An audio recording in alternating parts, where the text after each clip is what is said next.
ওগো আয়েশা, আমি জানতে চাই রাসূলের চরিত্র কেমন ছিল। আম্মা জান আয়েশা বলেন, কেন আপনি কি কোরআন পড়েন নাই? সাদ ইবনে হিশাম বলে, আমি তো নিয়মিত কোরআন তেলাওয়াত করি। আম্মা জান আয়েশা বলেন, তাহলে কি আপনি তেলাওয়াত করেন নাই? ইন্নাকা লাআলা খুলুকিন আযীম। আল্লাহ বলেন, নবী, আমি আপনাকে উত্তম চরিত্র দিয়ে সৃষ্টি করেছি। সুবহানাল্লাহ। চরিত্র তিন প্রকার। এক নম্বর চরিত্রের নাম হলো খুলুকে হাসান, 2 নম্বর খুলুকে কারিম, 3 নম্বর খুলুকে আজিম। আর খুলুকে আজিম রাসূলকে দান করা হয়েছে। সুবহানাল্লাহ। এই জন্যই আল্লাহ বলেন, ইন্নাকা লাআলা খুলুকিন আযীম। নবী হে, আমি আপনাকে উত্তম চরিত্র দিয়ে সৃষ্টি করেছি। তাহলে রাসূলের চরিত্র উত্তম চরিত্র। রাসূলের ব্যবহার কেমন ছিল? রাসূলের ব্যবহার, আল্লাহর নবী বিশ্বনবী একদিন সাহাবীদেরকে নিয়ে মসজিদে নববীতে আলোচনা করতেছিলেন। এমন সময় একজন গ্রাম্য বেদুইন লোক মসজিদে নববীতে প্রবেশ করল। যেই মুহূর্তে মসজিদে নববীতে প্রবেশ করতেছিল, মসজিদে নববীতে প্রবেশ করার পর আল্লাহর নবী বিশ্বনবী সাহাবীদেরকে নিয়ে যখন আলোচনা করতেছিলেন, এই লোকটার সর্বপ্রথম রাসূলের চেহারার দিকে দৃষ্টি পড়ল। এমন সময় লোকটা মনে মনে চিন্তা করতে লাগলো, এত সুন্দর মানুষ হয় নাকি? লোকটা আবার চিন্তা করতে লাগলো, এত সুন্দর মানুষ তো আমি জীবনে কোনোদিন দেখি নাই। রাসূল কত সুন্দর ছিল। আম্মা জান আয়েশা বলেন, লানা শামসুন ওয়ালিল আফাকি শামসুন ওয়া শামসি খায়রুম মিন শামসিস সামা।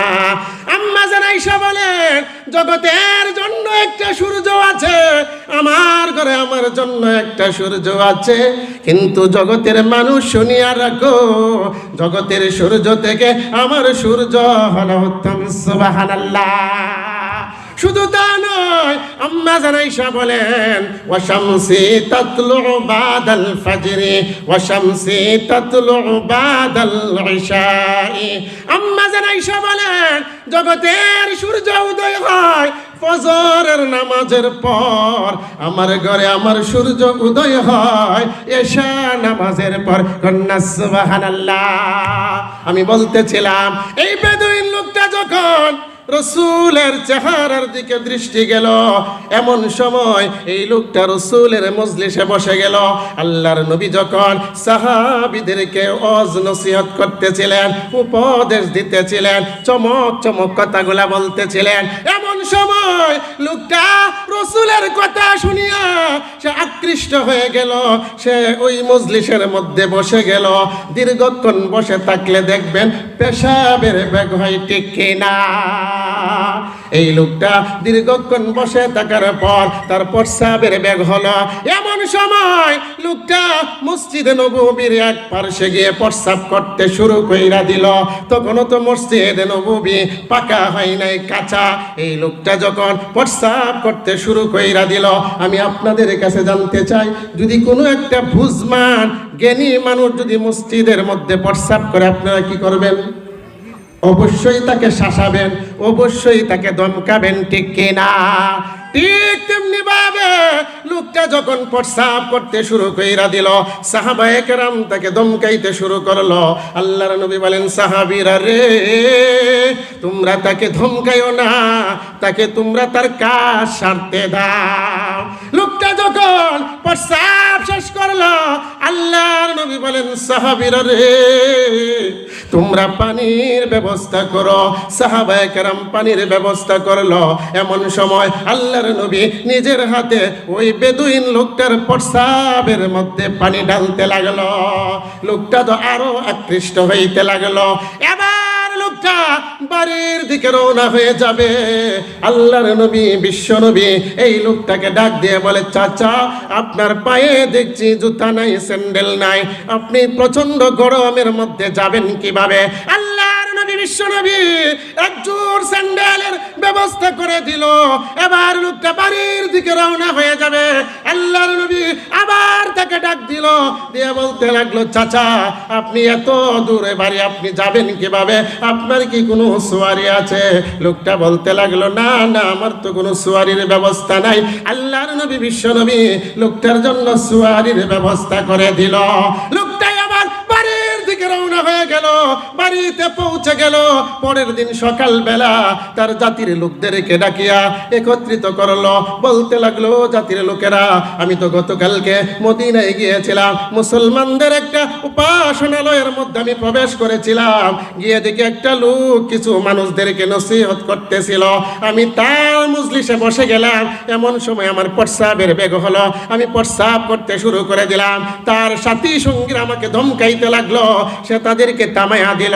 এক পর্যায়ে আমার পায়ে কোনো স্যান্ডেল ছিল না, সে স্যান্ডেলের ব্যবস্থা করে দিল। আমার সোয়ারির কোনো ব্যবস্থা ছিল না, সে একটা সোয়ারির ব্যবস্থা করে দিল।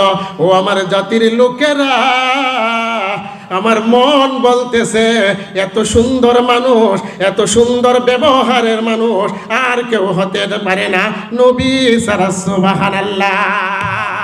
এই লোকটা বলতে লাগলো, ও আমার জাতির লোকেরা, আর চাই না কেরকুটা হইতে জাহান্নামের লাকড়ি হতে চাই না রে।